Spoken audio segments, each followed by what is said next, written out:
I'm Dave Froehlich. Thanks for watching this Crime Watch digital exclusive where we take a look back at recent crime stories that have been making headlines in our area and across the state. An apparent road rage attack on the I-35 service road was captured on video. A woman could be seen repeatedly kicking another car with several children inside, even trying to open the door, all while they were stopped at a red light. The driver of the car is now speaking out. Fox 7 Austin's Tan Radford has more. Dakota says she was in the car with her stepchildren when she tried to merge into a lane and a woman jumped out and attacked the vehicle. That's when she pulled out her phone and started recording. There's literally no reason ever to act that way. In May of this year, Dakota Brewer says she was taking her stepchildren to the pool when she pulled up to a stoplight near Interstate 35 South and realized she was in the wrong lane. We were on the frontage road. I noticed I was in a straight only and I needed to turn right.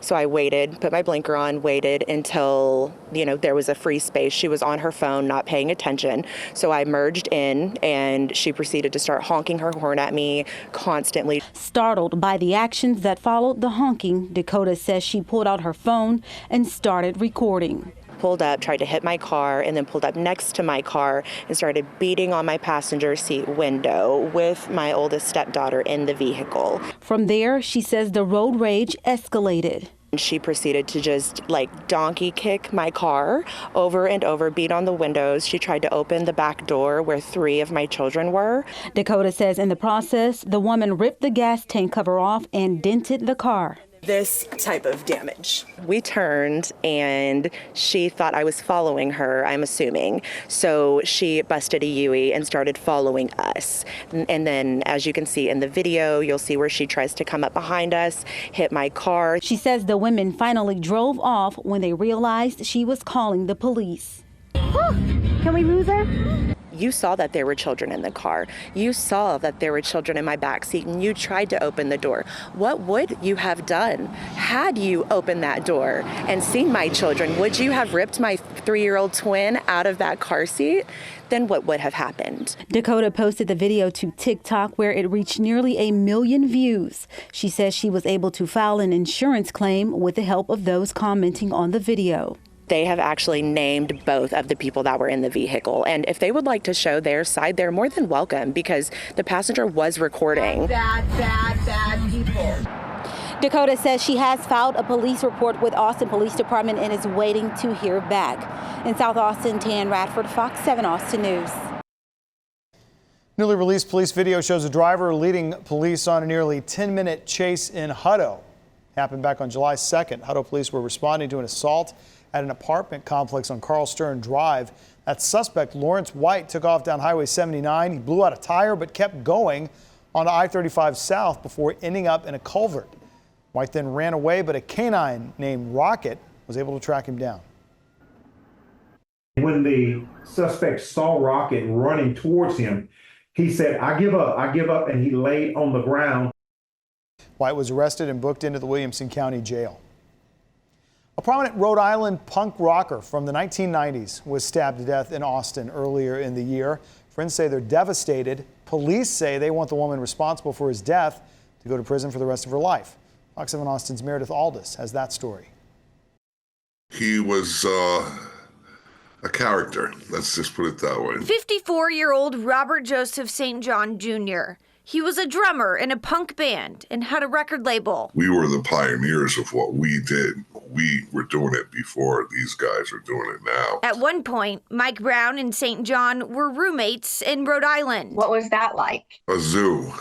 It was a zoo. We were young, so it was crazy. About 10 years ago, St. John left the Northeast for Austin. We were all a little iffy about that, being up here in New England and, where we're very close and very small, and we know each other and everybody knows everybody. Brown says St. John was doing well for several years, but then he told Brown it was time to come home. He never made it home. On February 21st at around 5 in the evening, Austin police found St. John dead inside a room he had been staying in for a little over a year at a hotel off 183 in Northwest Austin.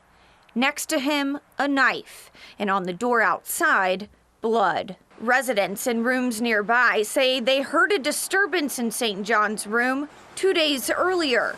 Surveillance footage shows St. John meeting with a woman in his room. About 5 hours later, St. John is seen outside the room holding his midsection and walking slowly as if he's in pain. Court documents say about 30 minutes later, the woman is seen with a knife in her left hand and makes a stabbing motion. Devastated. Brown says he had just talked to St. John a couple days before, and it was oddly brief. He would have went into more of a lengthy conversation after I told him what I told him. But there was nothing, and I had the feeling that something was wrong. That was the last time. The very last time. 26-year-old Indira Zink is the woman police say stabbed St. John to death. Court documents say the victim had listed Zink as an emergency contact on his driver's license information. Maybe he'd known her for a year, so he didn't know her very well. She's now charged with his murder. Zink faces up to 99 years in prison. You're lucky you're in Austin, Texas. You're very lucky, because here you wouldn't have survived. And that's not a threat. That's a promise. Zink's attorney says in a statement, the backdrop of this case is that of a volatile and toxic relationship. We look forward to a thorough investigation that will uncover the events that led to this terrible tragedy. Meredith Aldis, Fox 7 Austin Crimewatch. Austin police have arrested a jugging suspect accused of attacking an 80-year-old man. 22-year-old Christopher Phillips was booked on July 23rd. Police say Phillips was jugging. That's a crime that involves scouting out customers outside of a bank before choosing eventually to follow a victim home. Phillips is accused of following this man to his house, assaulting him, stealing his wallet, and damaging his doorbell cam. Thanks to a joint effort from several agencies, Phillips was caught just hours after the incident. Austin police want residents to be aware of jugging and take steps to avoid becoming a victim. Among other things, they suggest securing your cash in a different bag than those zipper cash bags that are offered sometimes at the bank before leaving the counter or the ATM. Be sure you lock your car doors. If you believe you're being followed after leaving a bank, you need to call police before you make a stop. Finally, check with your bank about security options when you're withdrawing a large amount of cash. Court records reveal new details about what led up to a deadly stabbing in Southeast Austin. 34-year-old Alex Trevino Garcia is charged with the murder of a 23-year-old man. Meredith Aldis has that story. A man and a woman decided to try to find their stolen vehicle in Austin themselves. Don't take certain incidents in your own hands. Call us, let us figure out what's going on. Last Wednesday at around 10:30 in the morning, the woman called police and said they found the stolen car and was following it into an apartment complex in Southeast Austin. Dispatch says the woman stopped talking on the line for a bit, then updated the 911 call taker that a man had been stabbed. When police arrived, they found 23-year-old Javier Antonio Navarro Casada stabbed to death. His partner told police Casada had stolen the car from a gas station earlier in the week. Witnesses say Casada was driving it with two other people in the car on the day of the murder. The 16-year-old passenger told detectives they went to the apartment complex to try to buy drugs. When she was walking back to the car, she says a man was also walking up to the car with a knife in his hand. Witnesses say the man stabbed Casada. Detectives found the knife with blood on it on the floorboard of the man's vehicle. 34-year-old Alex Trevino Garcia told officers, I'm sorry. He attacked me. He stole my car and he attacked me. Garcia is charged with murder. This is Austin's 36th homicide this year and the second at this complex in a week. We are very aware of the activity that takes place in this apartment complex behind me. I don't know the specifics of the calls, but I know this is a very well-known area to APD. Now it seems like the crime level is going up even more so than what it was before. Meredith Aldis, Fox 7 Austin News. Elgin police are investigating several drive-by shootings that have been happening in the same area throughout the month. One neighbor told us she found a bullet fragment in her house as well as bullet holes on her home and vehicles. Police say the drive-bys are happening on the 500 block of East Alamo. The first call they got was on the morning of July 8th when they discovered bullets had hit multiple cars and homes. That afternoon, police went out to a property damage call where multiple bullets hit a house. On July 24th, around 3:30 in the morning, police were called out to a drive-by shooting and investigators found shell casings in the street. Now, I don't know who's doing it or whatever, but it needs to be stopped before somebody do get hurt, And I surely don't want my kids and my neighbor kids, we all got to stick together. Police say so far no one's been injured in these shootings. The Pflugerville Police Department says one of its officers was forced to shoot a suspect during a traffic stop when that man tried to steal a patrol vehicle in East Austin. Now the Texas Rangers are helping with that investigation. Here's more from Meredith Aldis. We saw this, we're like, what the heck's going on? Derek Godley says he was taking his coworker home from work last night. It was one of those things where like, just want to make sure he gets home safe at the end of the day. He says he went to turn on Wentworth Drive in East Austin, but it was blocked off. All the tape was from like the start of where the bus stop is, like all the way down there. So they had it all shut off because we were trying to come in through here. Unable to get through, but they were able to see what was going on. Like 6 cops and then detectives on the other side. And then just the tape around, I saw a Mustang and then a Hellcat right here. A City of Pflugerville PIO says Pflugerville Police was working a narcotics investigation near Loyola Lane and Decker Lane when they tried to pull over a suspect. The suspect became combative with officers during the stop and attempted to steal an unmarked police vehicle and leave the area. That's when she says a Pflugerville police officer shot the suspect. Officers rendered aid on scene. The suspect was taken to a local hospital. Their condition is unknown. The name of the suspect or the officer who fired the gun hasn't been identified yet. As standard protocol, the officer has been placed on administrative leave. Meredith Aldis, Fox 7 Austin News. The FBI is looking for victims of an Austin man they say catfished underage boys as part of a sextortion scheme. 19-year-old Trayvon Harris was arrested back in May. This is a screenshot of his TikTok account provided by the FBI. He faces multiple child sexual exploitation charges in addition to one count of sextortion. The FBI says between late 2022 and 2024, Harris perpetrated his scheme posing as a young girl named Michelle. He used TikTok, Facebook, Snapchat, Telegram, Instagram, Cash App, and X to target young males, encouraging them to create pornographic material. And then authorities say Harris would occasionally reach out to these victims with his personal account and demand money from victims under the threat of releasing those explicit videos to individuals on their friends list. If you believe you're a victim of Harris's, you're encouraged to file an incident report with the FBI. Well, dozens have been charged in a bail bond scheme in Houston. The FBI is still looking for 3 of the more than 50 suspects accused of falsifying documents in an effort to get violent criminals out on bonds they couldn't otherwise afford. Fox's Randy Wallace has that story. It was 2 years ago when FBI agents raided A. Abel Bonding Company, seizing boxes and boxes of files. What was going on there, according to the United States Attorney's Office?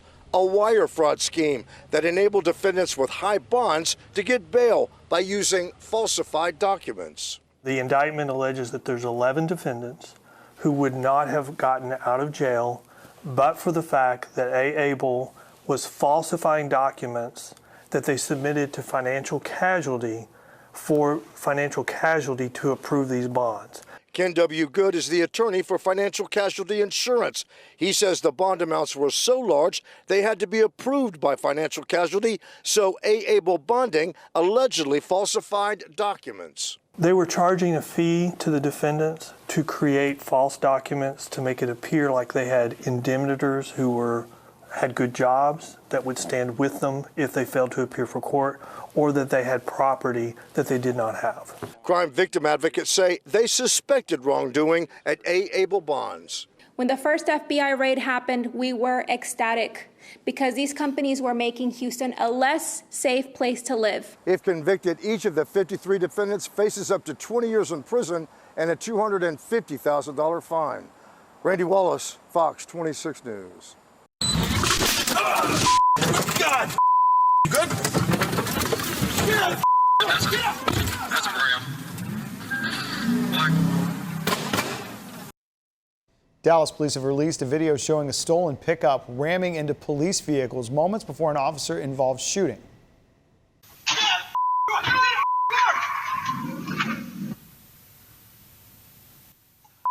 Good? Get up!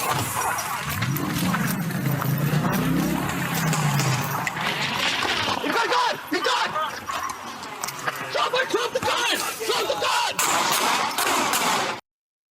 3 men were arrested following the incident. One was shot while officers say he held a gun. The injured suspect was taken to the hospital for treatment. Police say none of the suspects got a shot off at officers, but using the vehicle as a weapon constitutes aggravated assault. Dallas Police Chief Eddie Garcia believes the actions of his officers saved someone's life that day. 32 years of law enforcement experience tells me that this was just not a stolen vehicle, that this was not just a joyride or someone stopping in an apartment complex. I feel that there was likely something far more nefarious planned that day. Someone is alive today. I fully believe this because of the actions of our men and women and the actions of those officers that day. One of the suspects arrested was wanted for a double murder that happened in March. A fourth suspect managed to get away. Police still haven't identified him.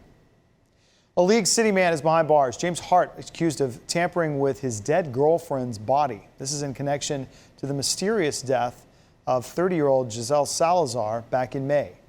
Fox 26's Jade Fleury has more. No way I would ever do that to her. This man, the boyfriend of Giselle Salazar, now sits in jail charged with tampering with his girlfriend's dead body. Back in May, Salazar's body was found hanging from a dock with one of her arms above her head. League City police say based on the way her body was positioned, they believe Salazar did not die at the location where her body was found, but was most likely moved to that location after her death. I loved her more than anyone ever. During a June interview with Fox 26, her boyfriend, 51-year-old James Hart, maintained his innocence. All I do is stay in the smoke, cry, talk to the police, try to come up with different camera angles to people that I think can help in every single way. He was confronted by Salazar's family the same day. Okay, the easy thing to do is kill him. He must remain in Galveston County. Now Hart is charged, and police say they found inconsistencies with his story, deleted text messages, and they believe he intentionally moved Salazar's body, knowing a death investigation would occur. According to court documents, Hart texted his mother about Salazar's death 3 hours before the body was found. I've called at least himself. I've had the cops out here at least 17 times in less than 6 weeks, 5 weeks. We did speak to Salazar's sister, who is not available for an interview today, but she does tell us that she wants justice for her sister. A judge did issue an $80,000 bond for James Hart. Reporting from League City, Jade Fleury, Fox 26 News. And finally, license plate readers are back, and the Austin Police Department is using that technology to catch criminals. APD says recently the city's camera systems helped officers arrest 2 men accused of violent crimes. Here's more from Meredith Aldis. The ability for individuals, any of us, to truly remain, hidden is difficult these days. Because of our digital footprint and cameras. The Austin Police Department utilized 2 different camera systems this week to help identify 2 violent suspects. There's cameras all over the place. On Monday at around 2:30 in the morning, an Austin police officer was flagged down in downtown Austin by a witness who said a man pointed a gun at a woman. Investigators then utilized some of the 75 Halo cameras in Austin to see what happened in its entirety. The eye in the sky that gives us the ability to have a greater policing presence, right, in the public areas that would otherwise require more officers to do. Video shows the verbal fight, then 2 men and a woman are punched, and the suspect pulls a loaded gun out of his waistband. 29-year-old Eric Walker is charged with aggravated assault with a deadly weapon. The next day, at around 1 in the afternoon, An 80-year-old man was followed home from a bank in East Austin. Police say when the elderly man got to his front door, the suspect came up to him, said, "I saw you at the bank, give me your money," punched him multiple times in the face, stole the money, and damaged the Ring doorbell camera. Detectives say they searched for the victim's vehicle on the license plate reader camera system. It was located, and following right behind it, the suspect's silver SUV. These license plate readers give us the ability to try to capture individuals who, again, they have active warrants or they are suspects in violent crime that would otherwise get away if this tool weren't available. Within hours, APD's Violent Crimes Task Force located the car in East Austin and arrested 22-year-old Christopher Phillips. Bullock says while technology is incredibly useful, it's not everything. We can still rely on witness statements, on investigations, and on physical evidence, even if we don't have cameras, even if we don't utilize, technology, we don't have the ability to utilize it in certain investigations. Meredith Aldis, Fox 7 Austin News. Well, thanks for watching the Fox 7 Austin Crime Watch digital exclusive. Our Crime Watch stories run each Monday on Fox 7 Austin News at 9. If you miss them, you can watch anytime on our new Fox Local Connected TV app, which is free to download, and you can watch on multiple platforms like Roku and Apple TV. Just scroll down from the live player and look for the Crime Watch section. For more on the stories highlighted in this episode, you can head to our website, fox7austin.com. And don't forget to subscribe to the Fox 7 Austin YouTube channel.